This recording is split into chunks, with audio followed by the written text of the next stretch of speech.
সুপ্রিয় শিক্ষার্থীরা, আসসালামু আলাইকুম। আজকে আমরা 2024 সালের নতুন কারিকুলাম অনুযায়ী প্রণীত বিজ্ঞান নবম শ্রেণীর অনুসন্ধানী পাঠের অধ্যায় 1। এই অধ্যায়ের আলোচ্য বিষয় হচ্ছে বল, চাপ ও শক্তি। আমরা এই অধ্যায়ের আজকের খুব গুরুত্বপূর্ণ একটি টপিকস আলোচনা করব। এটি হচ্ছে নিউটনের দ্বিতীয় সূত্র। এই সূত্রটি ভালোভাবে বোঝার জন্য এর আগের যে ভিডিওটি ছিল, লেকচার ভিডিওটি ছিল, সেটি একটু দেখে নিতে পারেন। সেটা হচ্ছে ভরবেগ এবং ভরবেগের পরিবর্তন সম্পর্কিত আলোচনা। নিউটনের দ্বিতীয় সূত্রের সাথে ভরবেগের পরিবর্তনের একটি সম্পর্ক রয়েছে। আমরা গত ভিডিওতে বা লেকচার ভিডিওতে যে আলোচনাটা করেছিলাম সেটা ছিল ভরবেগ সম্পর্কিত। সেই ভিডিওটি দেখার জন্য বা দেখে নিলে সুবিধা হবে। তো ভরবেগ যে বিষয়টা আছে সেটা হচ্ছে ভর এবং বেগের গুণফল। তো এটাকে আমরা ভরকে m বলে থাকি এবং বেগকে আমরা v হিসাবে প্রকাশ করে থাকি। এটার একক ছিল kilogram metre per second square second. Kilogram metre per second হচ্ছে ভরবেগের একক এবং ভরবেগকে একসাথে p দ্বারা চিহ্নিত করা হয়ে থাকে। আর ভরবেগের পরিবর্তনের হারটা ছিল যে আদি ভরবেগ এবং শেষ ভরবেগের মধ্যে পার্থক্য ডিভাইডেড বাই অতিক্রান্ত সময়। এটার একক হচ্ছে KG metre per second square, kilogram metre per second square.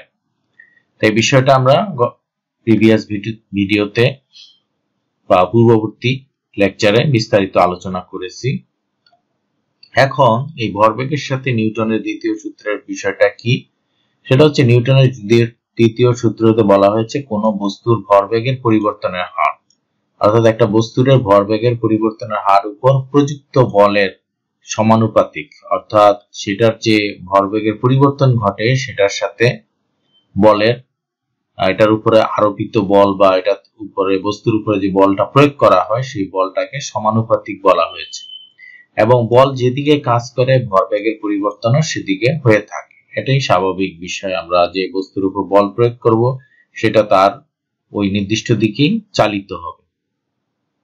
এখন এই সূত্রটা বুঝতে গেলে আমাদের যে বিষয়টা আছে যে একটা চলমান বস্তুর এটা দুইটা ভরবেগ থাকবে। একটা হচ্ছে আদি ভরবেগ যেটাকে mu দ্বারা প্রকাশ করা হয়েছে। m হচ্ছে ভর, এখানে ইউটা হচ্ছে তার বেগ। শেষ ভরবেগকে আমরা চিহ্নিত করতেছি mv হিসাবে। m হচ্ছে ভর এবং v হচ্ছে বেগ। এখানে আদি বেগের ক্ষেত্রে u ধরা হয়েছে এবং শেষ বেগের ক্ষেত্রে v ধরা হয়েছে। আর এখানে যে প্রযুক্ত বলটা প্রয়োগ করা হয়েছে সেটাকে f দ্বারা চিহ্নিত করা হচ্ছে। এখন আমরা যদি ভরবেগের পরিবর্তন দেখি তাহলে সেটা হচ্ছে mv, অর্থাৎ শেষ ভরবেগ থেকে আদি ভরবেগকে বিয়োগ করতে হবে। এখন আমরা ভরবেগের পরিবর্তন, এটা হচ্ছে ভরবেগের পরিবর্তন mv মাইনাস mu। আর এটাকে যদি হার বের করতে হয় তাহলে সেই হারটা বের করতে হবে mv minus mu by t, অর্থাৎ t হচ্ছে সময়, অর্থাৎ এটা কত সেকেন্ড বা কত মিনিটের মধ্যে এই পরিবর্তনটা ঘটছে। এখানে দেখা যাচ্ছে যে বিষয়টা গুরুত্বপূর্ণ সেটা হচ্ছে যে এখানে m যেটা আছে, m বা ভর, সেই ভরের এখানে কোনো পরিবর্তন ঘটে না। পরিবর্তন ঘটে মূলত বেগের, অর্থাৎ v এবং u যেটা আছে এই দুটার মধ্যে পরিবর্তন ঘটে। তাহলে আমরা এখানে m কমন নিতে পারি বা mটাকে আলাদা করতে পারি এবং ব্র্যাকেটের মধ্যে আসবে v মাইনাস u আর ডিভাইডেড বাই t। এখন আমরা দেখি যে আমরা জানি বা পূর্ববর্তী শ্রেণীতে বিষয় আলোচনা হয়েছিল যে ত্বরণ যে বিষয়টা, অর্থাৎ বেগের পরিবর্তন এখানে যেটা আছে যে আদি বেগ এবং শেষ বেগের মধ্যে যে পার্থক্যটা আছে সেই পার্থক্যকে যদি আমরা টি দিয়ে ভাগ করি, অর্থাৎ আদি বেগ থেকে শেষ বেগ যদি বৃদ্ধি পায় তাহলে সেটা হচ্ছে ত্বরণ। তো এখানে আমরা শেষ বেগ থেকে আদি বেগকে বিয়োগ দিচ্ছি। বিয়োগ দেওয়ার পরে যেটা থাকবে বিয়োগফলটাকে টি দিয়ে বা সময় দিয়ে ভাগ করতে হবে। এখানে এ হচ্ছে ত্বরণ, তাহলে আমরা v minus u by t এর পরিবর্তে এখানে a লিখতে পারি, অর্থাৎ ভরবেগের পরিবর্তন হচ্ছে ma। m হচ্ছে ভর আর a হচ্ছে ত্বরণটা। তাহলে নিউটনের সূত্র অনুযায়ী আমরা ভরবেগের পরিবর্তনের হারটাকে বলতে পারি যে প্রযুক্ত বলের সমানুপাতিক। তাহলে এখানে বলটা হচ্ছে এফ, এফ কার সমানুপাতিক? এম এর সমানুপাতিক। তো এটাকে আমরা সমানুপাতিক সম্পর্ক না লিখে একটা যদি সমীকরণ আকারে লিখতে চাই তাহলে দেখা যায় যে এখানে একটা সমানুপাতিক ধ্রুবকের প্রয়োজন হবে। তো সেটা হচ্ছে এফ ইকুয়াল টু কে, কে হচ্ছে এখানে ধ্রুবক, আর কে হচ্ছে সমানুপাতিক ধ্রুবক বলা হয়েছে। এবং যে পরিমাণ বল প্রয়োগ করা হলে একক ভরের, অর্থাৎ আমরা ভরটাকে যদি একক হিসেবে দেখি এবং একক ত্বরণ হয়, ত্বরণটাকে যদি আমরা একক হিসেবে দেখি তাহলে সেটাই হচ্ছে একক বল, অর্থাৎ সেখানে এফ এর মান 1 হবে। অর্থাৎ এটাকে আমরা যদি এইভাবে ব্যাখ্যা করি যে ভর এম ইকুয়াল টু হচ্ছে 1 এবং ত্বরণ এ ইকুয়াল টু হচ্ছে 1, তাহলে এফ সমান সমান 1 হবে, তাহলে কে এর মান হবে 1। তাহলে সেই ক্ষেত্রে আমরা লিখতে পারি F equal to M A, যেহেতু কে এর মান যদি 1 হয়। নিউটনের স্মৃতির প্রতি শ্রদ্ধা জানিয়ে বলের এককের নাম দেওয়া হয়েছে নিউটন, সংক্ষেপে এটাকে এন বলা হয়। আমরা যদি এটাকে দেখি যে 1 কেজি ভরের, অর্থাৎ ভর যদি 1 কেজি হয় এবং ত্বরণ যদি 1 মিটার পার সেকেন্ড স্কোয়ার হয়, তাহলে দেখা যাবে যে এখানে যে বল প্রয়োগ করা হয়েছে সেটার মান হবে 1 নিউটন।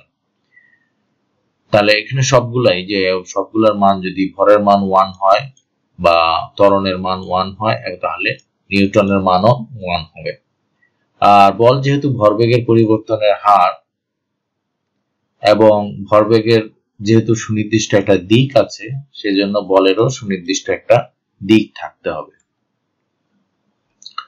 আমরা গত লেকচার ভিডিওতে বিষয়গুলো আলোচনা করেছিলাম যে ভরবেগের পরিবর্তনের হার। এখানে 4টা এক্সাম্পল ছিল, যে একটা ছিল সাইকেলের ক্ষেত্রে ভরবেগের পরিবর্তনের হার, যেটা এটা 75 থেকে 0, যে শেষ বেগ ছিল 75 এবং আদি বেগ ছিল 0, এবং এটাকে যদি 60 দিয়ে ভাগ করা হয় তাহলে এটার ফলাফল আসে 1.25 kilogram metre per second square.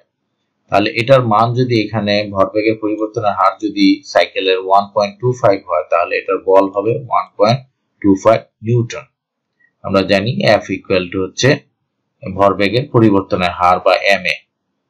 তাহলে যেটা ভরবেগের পরিবর্তনের হার সেটাই হবে এফ এর মান। আবার গাড়ির ক্ষেত্রে যেটা ছিল, যে গাড়ির ক্ষেত্রে ভরবেগের পরিবর্তনের হার হচ্ছে 33.33 kilogram metre per second square, তাহলে এখানে এফ বলের মান হবে 33.33 নিউটন। আবার হাতে ছোড়া পাথরের ক্ষেত্রে যেটা ছিল যে 8.33 into 10 power minus 5 kilogram metre per second square, তাহলে এখানে এফ এর মান হবে 8.33 into 10 power minus 5 নিউটন। আবার ভরবেগের গুলতিতে ছোড়া যেটা, সেটার বেগ বেশি ছিল, সেটার ক্ষেত্রে অ্যান্সার আসছে 8.33 into 10 power minus 3, এটা হবে এফ এর মান এক্ষেত্রে 8.33 into 10 power minus 3 নিউটন হবে।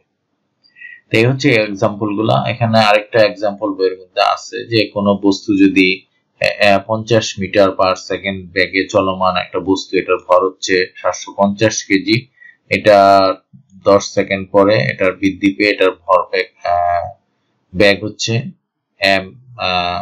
70 মিটার পার সেকেন্ড।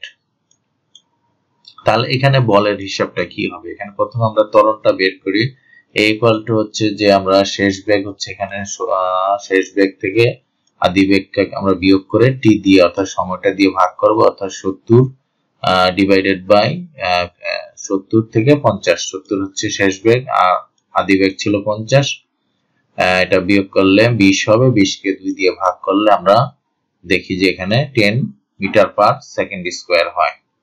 এখানে একটা জিনিস ভুল আছে, সেটা হচ্ছে যে এখানে প্রশ্নের মধ্যে 10 সেকেন্ড বলা হয়েছে, কিন্তু অঙ্কের মধ্যে সমাধানের মধ্যে এখানে 2 সেকেন্ড ধরা হয়েছে।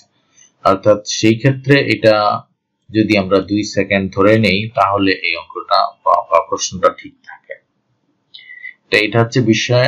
এখানে আমরা তাহলে বেগের পরিবর্তন বা ত্বরণ পেলাম 10 মিটার পার সেকেন্ড স্কোয়ার, আর গাড়িটার ভর এখানে ধরা হয়েছে 750 কেজি। আমরা এটা দেখি 750 কেজি, তাহলে এম এর সাথে ত্বরণ গুণ করলে আমরা এফ এর মান পেয়ে যাই, যে এখানে এম হচ্ছে ভর 750, এ হচ্ছে ত্বরণ, সেটা হচ্ছে 10, 750 কে 10 দিয়ে গুণ করলে 7500 নিউটন হবে।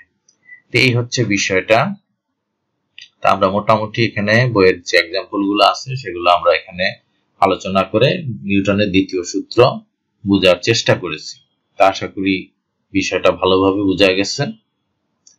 তো এই ছিল আমাদের আজকের আলোচনা। Thanks to remain with me. আমার সাথে থাকার জন্য আন্তরিকভাবে ধন্যবাদ। Please subscribe my channel. আমার চ্যানেলটি যদি সাবস্ক্রাইব না করা হয়ে থাকে সাবস্ক্রাইব করে নেবেন। প্লিজ লাইক, কমেন্ট এবং শেয়ার। ভালো লাগলে ভিডিওটি অবশ্যই শেয়ার করবেন। আজকের মতো এখানেই শেষ করছি। সবাইকে আন্তরিকভাবে ধন্যবাদ।